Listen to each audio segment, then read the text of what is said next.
What's up guys, DuArktik with another Marvel Strike Force video, and in this video we're going to talk about Union Jack. We're going to take a look at this character in action, in raids, and see if he's going to be any good for you right now when we don't have the full team.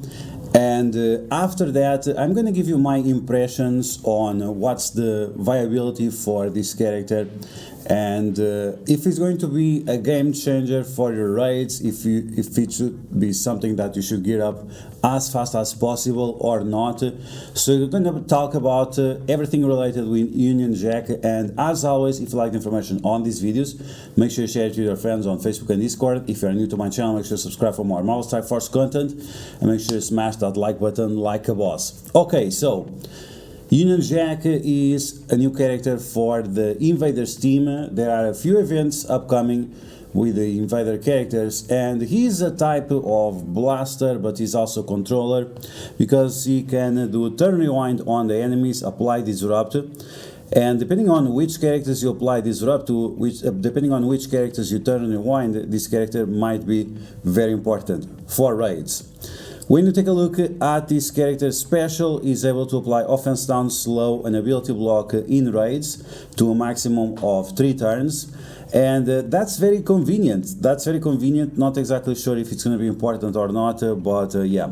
With this passive, he can give evade to invader allies, and then Nick Fury can spread out that evasion to other characters, so that's pretty decent.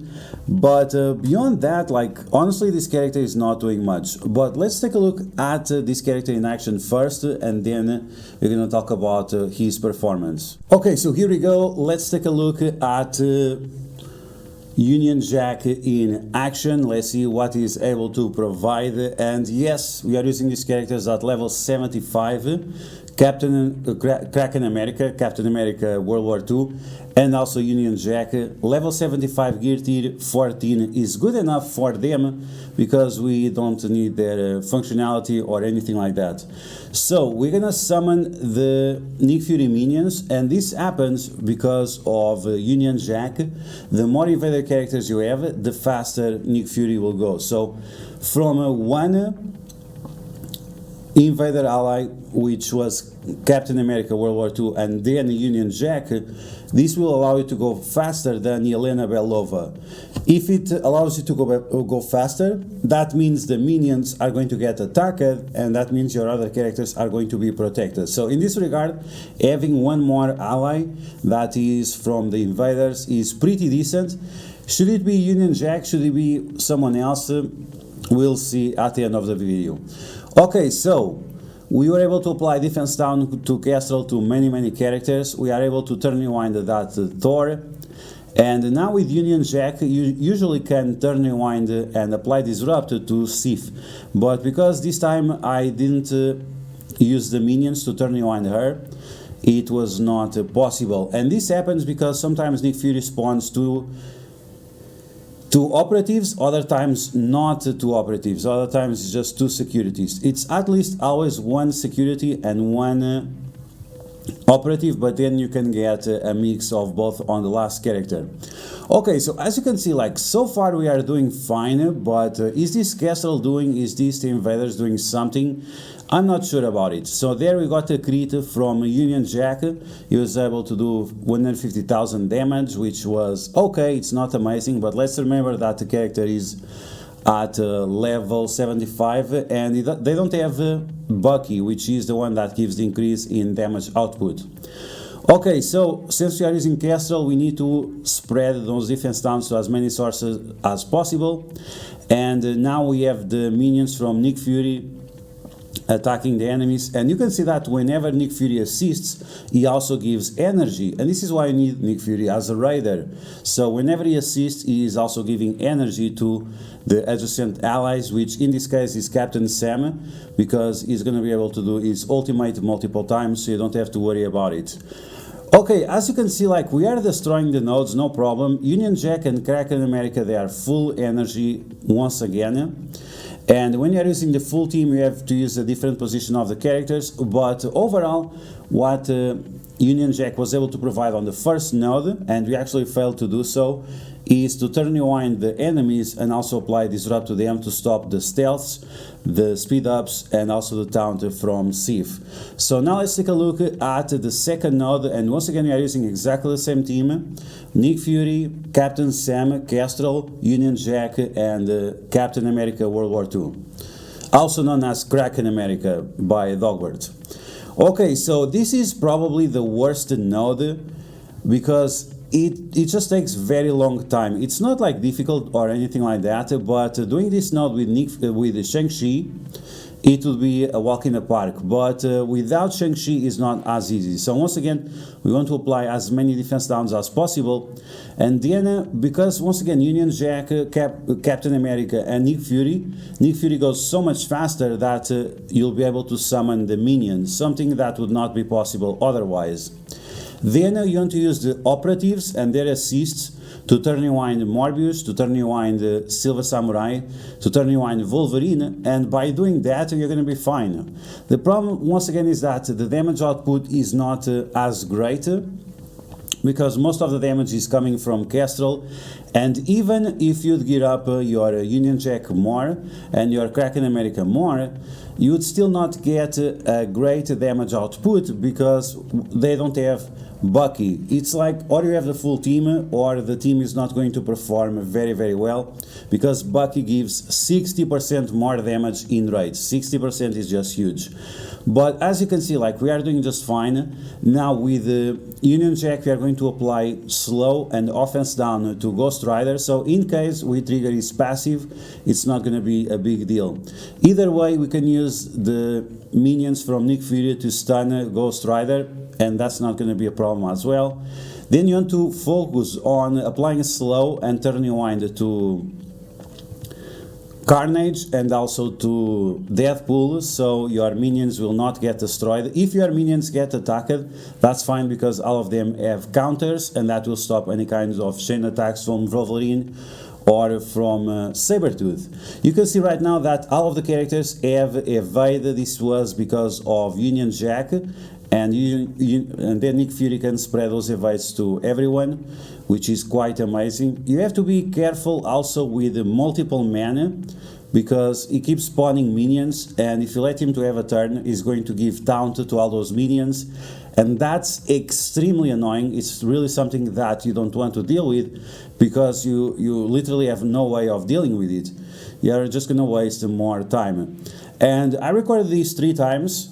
I have 3 runs of these teams, and this was the best one because, once again, in the previous 2 ones, I would always get multiple men to use his special, and dealing with those minions, it was just annoying. It's not like difficult, it just makes you waste so much time that is very, very frustrating. Okay, so what's his name? Miles. So Miles doing his ultimate, trying to apply disrupt to everyone, but because we have the evades, it's not a problem. So you can see that I'm focusing as much on multiple men as I'm focusing on Carnage, and even Carnage is not a big problem because our minions are very, very strong. We have deflects, we have defense ups, we have all these things going on for us that make Carnage usually not a problem. And of course this is on 3.5, the highest difficulty that we have in the game right now, and we are not having any problem. It's just that this is a lot slower than using Shang-Chi, because Shang-Chi uses ultimate and special and destroys most of the enemies. But overall not terrible. Once again, Union Jack providing some benefits with his ultimate, also with his passive, with those extra evades, but nothing like super mind-blowing or anything like that. That's why it doesn't even make too much sense that he's a blaster. In my opinion, he's way more of a controller than anything else. And with this Striker ISO 8, we can flip some positive effects into negative effects on the enemies. The problem is that it doesn't have the focus for it. The focus is not that great, and therefore you don't see many benefits out of that function. And on top of that, because we have so many characters on the field, you actually don't even have time to use it like often. It's one thing about this team is that the invaders, they are very fast on spawn.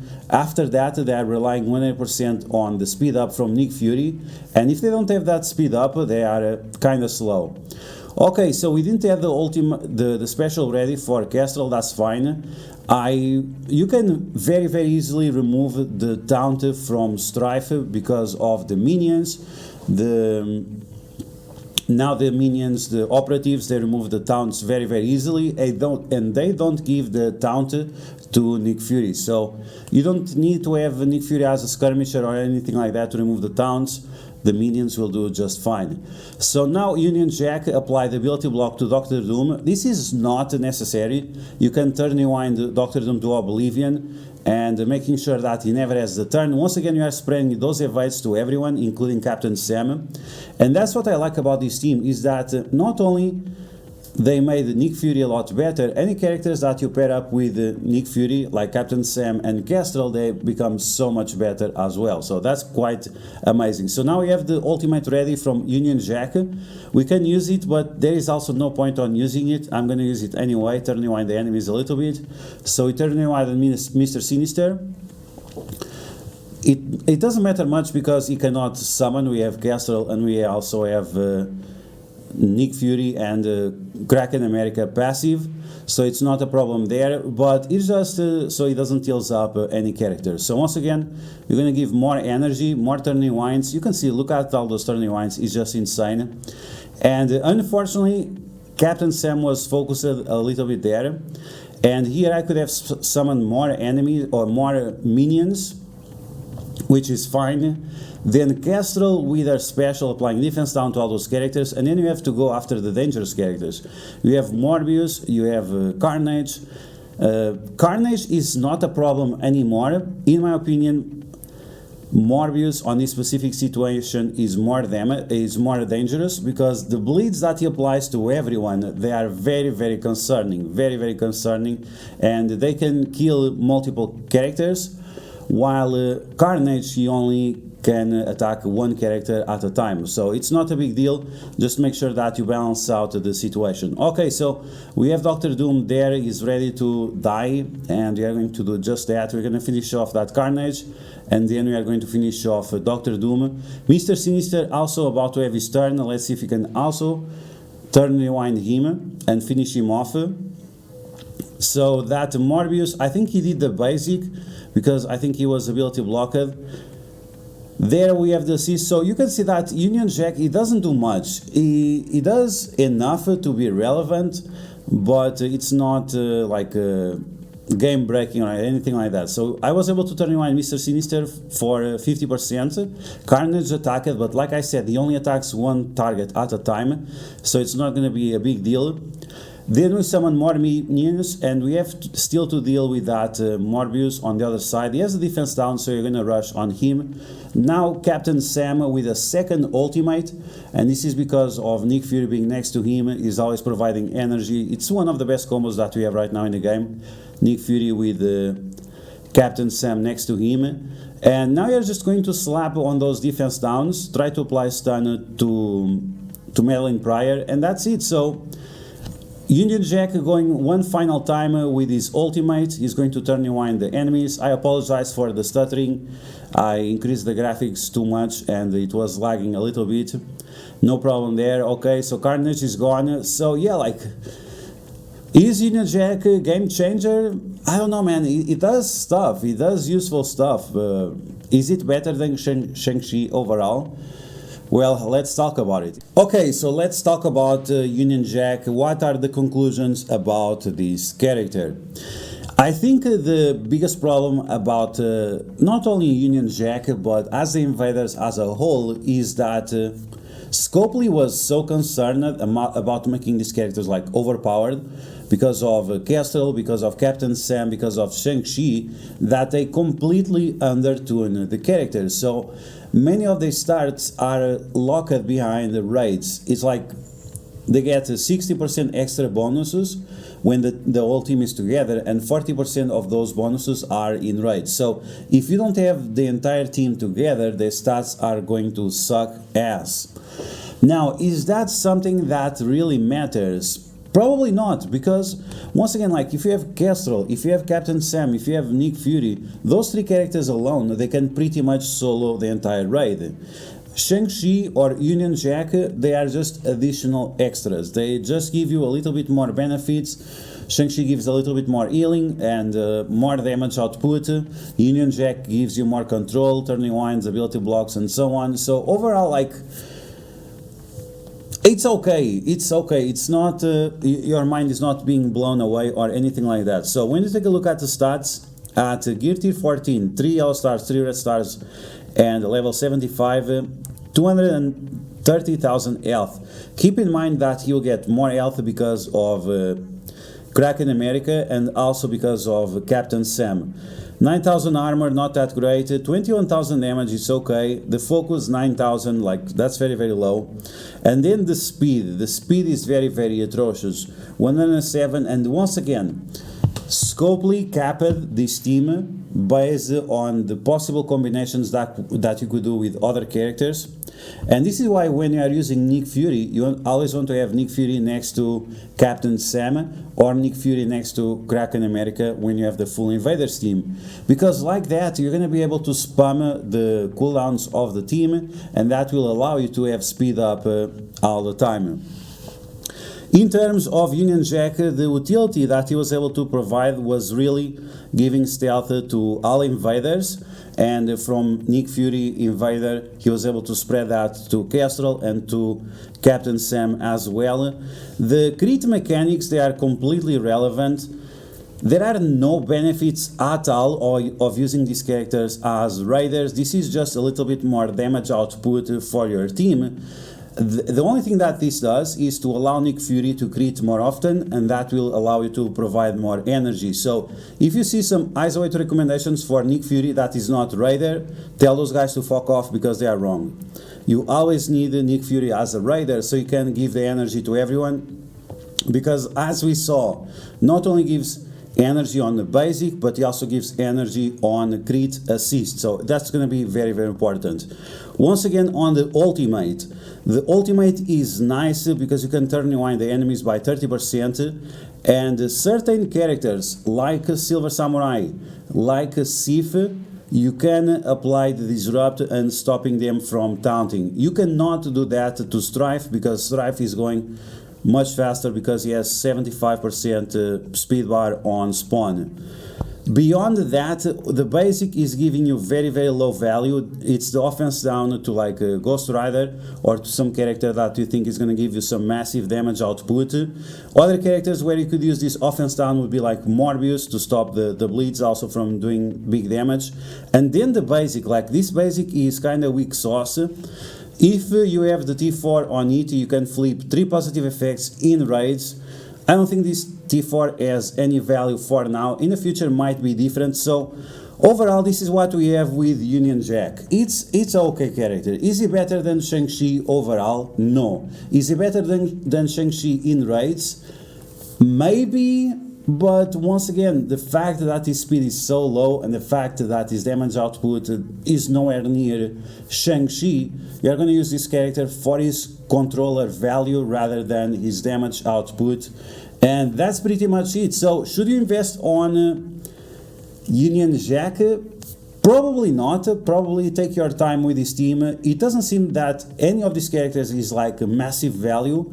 Maybe Captain America World War II gives you a little bit more value because he's able to provide energy, he turn rewinds the enemies, he applies offense down to the enemies as well. So overall, this character seems to be giving you a lot more value than Union Jack, but we're gonna wait and see. We're gonna see how the team works as a whole, because right now the team doesn't look great and it seems that the only character that really matters is Nick Fury. So I hope you guys enjoyed this video. If you did, make sure you smash that like button. Let me know in the comments below what do you think about Union Jack. Are you impressed with his performance? Did you like the turn rewind and the disrupts? Are you concerned about his focus? Let me know all of that in the comments below. And if you guys found this video helpful, make sure you share it with your friends on Facebook and Discord. If you're new to my channel, make sure to subscribe for more Marvel Strike Force content, and I will catch you guys later.